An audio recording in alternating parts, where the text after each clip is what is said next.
Good morning students. आज हम 10वीं का पेपर सॉल्व करने जा रहे हैं। इसमें आपको लगभग 70 नंबर का पेपर आपको अपने पेपर में मिल जाएगा। 70 मार्क के क्वेश्चन इस पेपर में से आपको अपने पेपर में मिल जाएंगे। इसमें पहला क्वेश्चन दिया हुआ है संख्याओं 96 और 404 का मैच होगा, तो इसका उत्तर हो जाएगा 4। इसके बाद रखा है बहुपद x square minus two x minus 15 के शून्य ए और बी हो तो ए इंटू बी का मान कितना होगा। हम जानते हैं कि शून्यकों का योग कितना होता है। शून्यकों का योग होता है सी बटे ए, यानी अचर पद में एक्स स्क्वायर गुणांक का भाग देते हैं। अचर पद कितना है 15 बटे एक्स स्क्वायर गुणांक कितना है 1, तो इसका उत्तर कितना हो जाएगा माइनस के 15। तो ऑप्शन नंबर बी हो जाएगा। इसके बाद अगला प्रश्न दे रखा है 2 3 4 5 6 का औसत या माध्य होगा। हम जानते हैं माध्य की क्या परिभाषा होती है। माध्य क्या होता है संख्याओं का योग बटे संख्याओं की संख्या। संख्याओं का योग कितना हो जाएगा 2 plus 3 plus 4 plus 5 plus 6 equal to होता है 20 बटे संख्या कितनी है 5, तो इसका उत्तर हो जाएगा 4, ऑप्शन नंबर सी। इसके बाद दे रखा है यदि 2x प्लस वाई बराबर 6 हो तो संतुष्ट करने वाले योग में, यानी कि हमको x में मान रखना है और y का मान रखना है, उनको संतुष्ट करवाना है, तो 6 आना चाहिए। तो इसका ऑप्शन नंबर सी हो जाएगा। हम 2 x की जगह 2 रखेंगे, y की जगह 2 रखेंगे, दोनों करने के बाद 4 प्लस 2 यानी इक्वल टू 6, ऑप्शन नंबर सही सही हो जाएगा।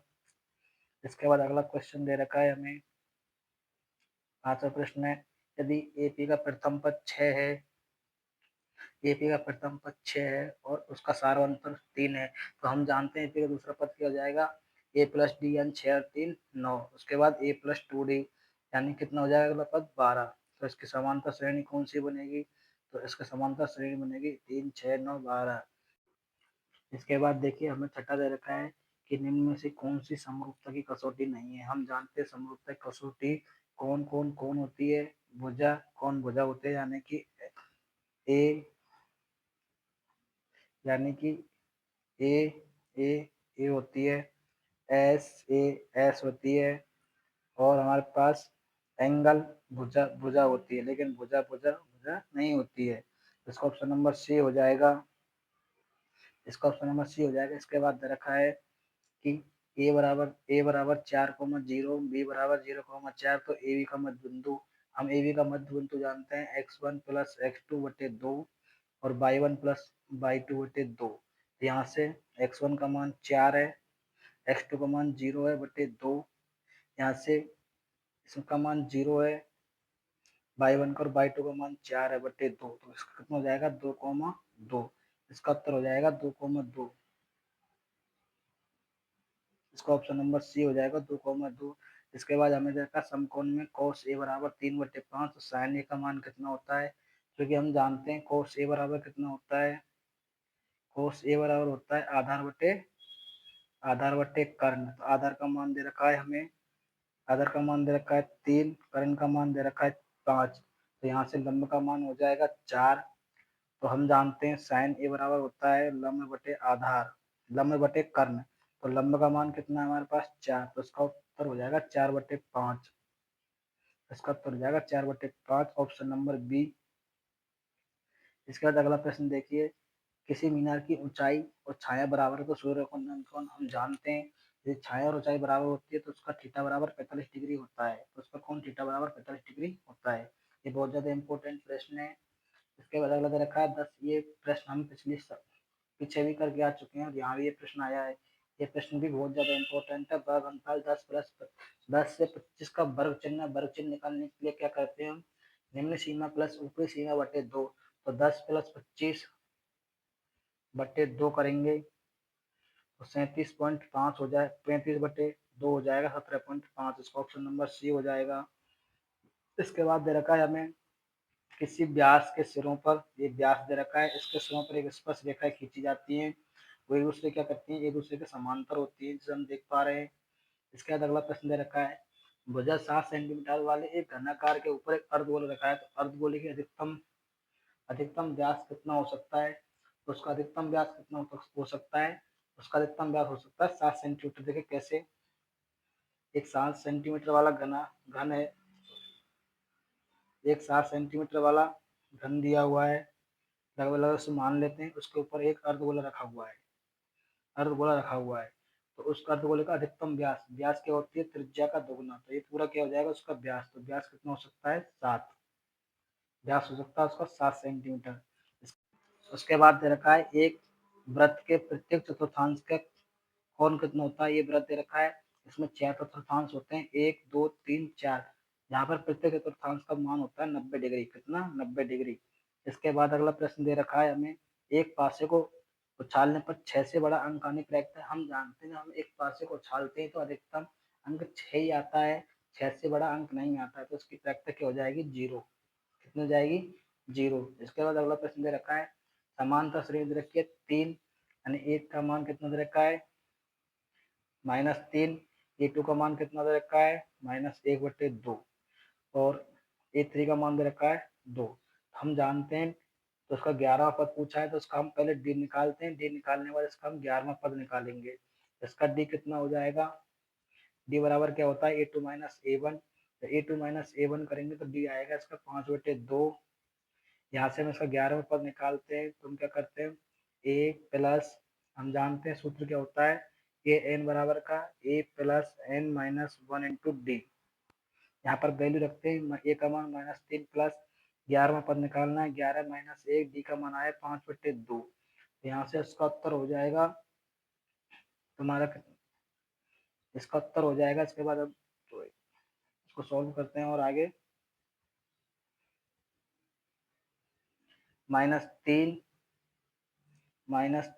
प्लस 10, इसका उत्तर हो गया 22, कितना उत्तर आएगा इसका 22, इसको सॉल्व। इसके बाद दूसरा प्रश्न दिया हुआ है हमें, निम्नलिखित प्रश्नों में रिक्त स्थानों की पूर्ति करते हुए उत्तर पुस्तिका में उत्तर लिखिए।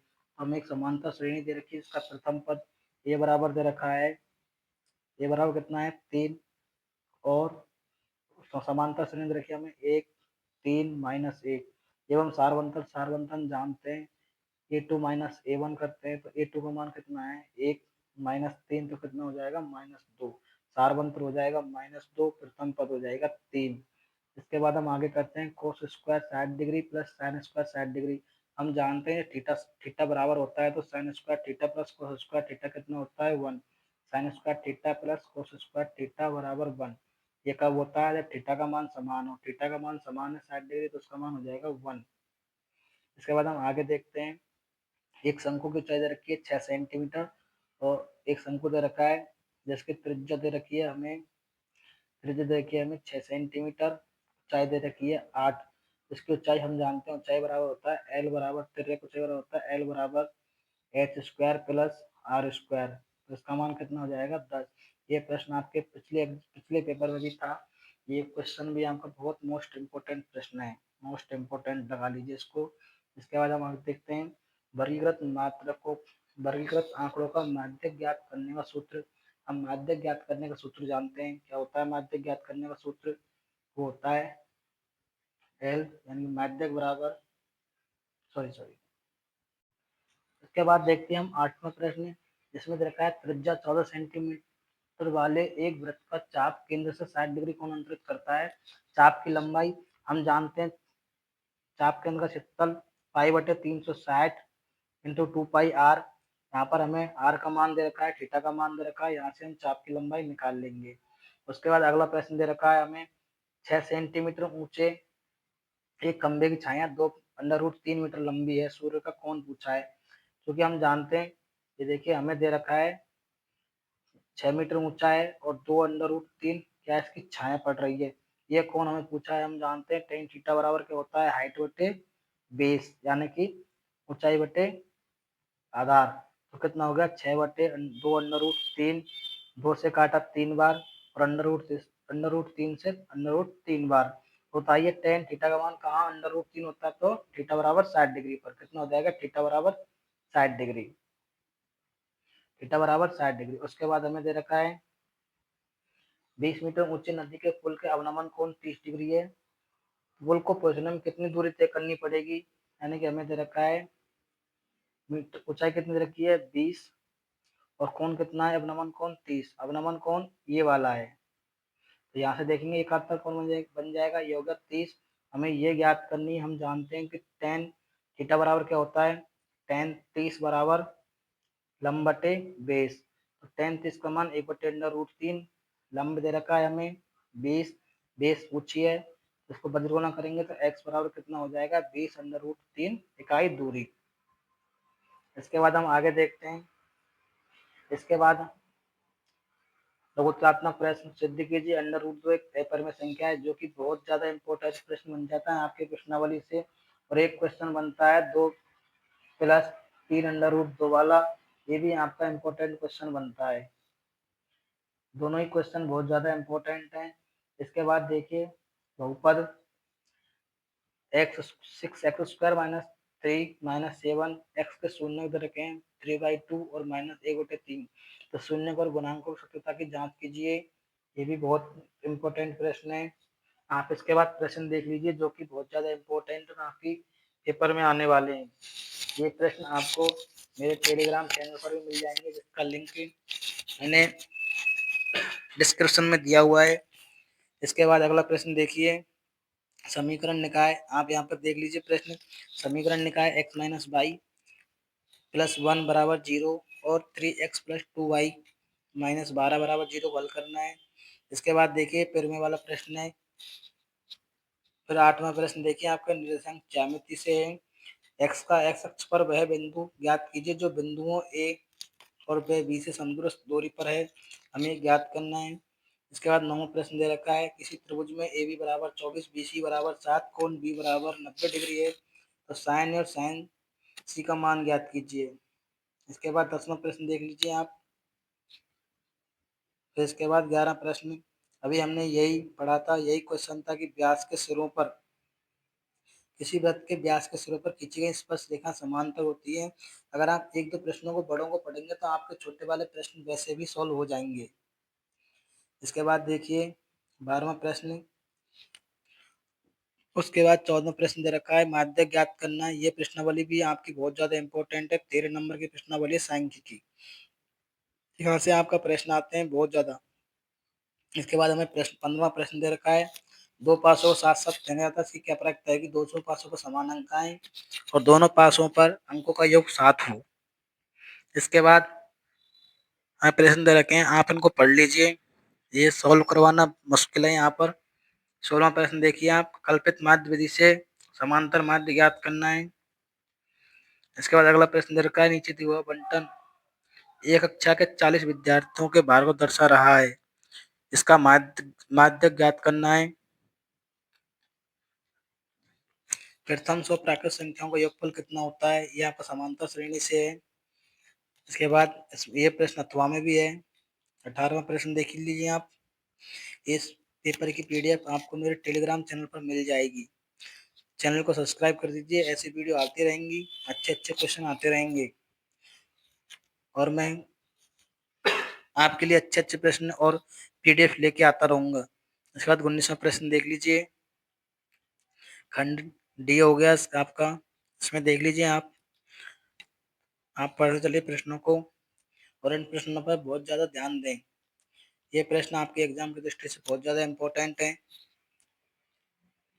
और ये प्रश्नावली सांख्यिकी वाली, इसमें आपको कुछ नहीं करना है, सिर्फ फॉर्मूला याद करने हैं, थोड़ी कैलकुलेशन करनी है, 13 नंबर आपके पूरे के पूरे आ जाएंगे। सिर्फ आपको फॉर्मूले याद करने हैं, समांतर माध्य, बहुलक और माध्य का इनके परिभाषा भी याद करनी है और इनके फॉर्मूले भी याद करने हैं। इसके बाद 21वां प्रश्न देखिए, 22वां प्रश्न बहुत ज्यादा इंपॉर्टेंट है और आपके 22 ही प्रश्न है। 22वां प्रश्न ये भी बहुत ज्यादा इंपॉर्टेंट में, इसका सॉल्यूशन आपको मैं कल बोर्ड पे करवाने वाला हूँ, इस वाले प्रश्न का और इस दोनों का सॉल्यूशन आपको मैं बोर्ड पे करवा दूंगा। दोनों ही इम्पोर्टेंट हैं, हर साल दोनों में से एक ना एक प्रश्न 100% एग्जाम में आता रहता है।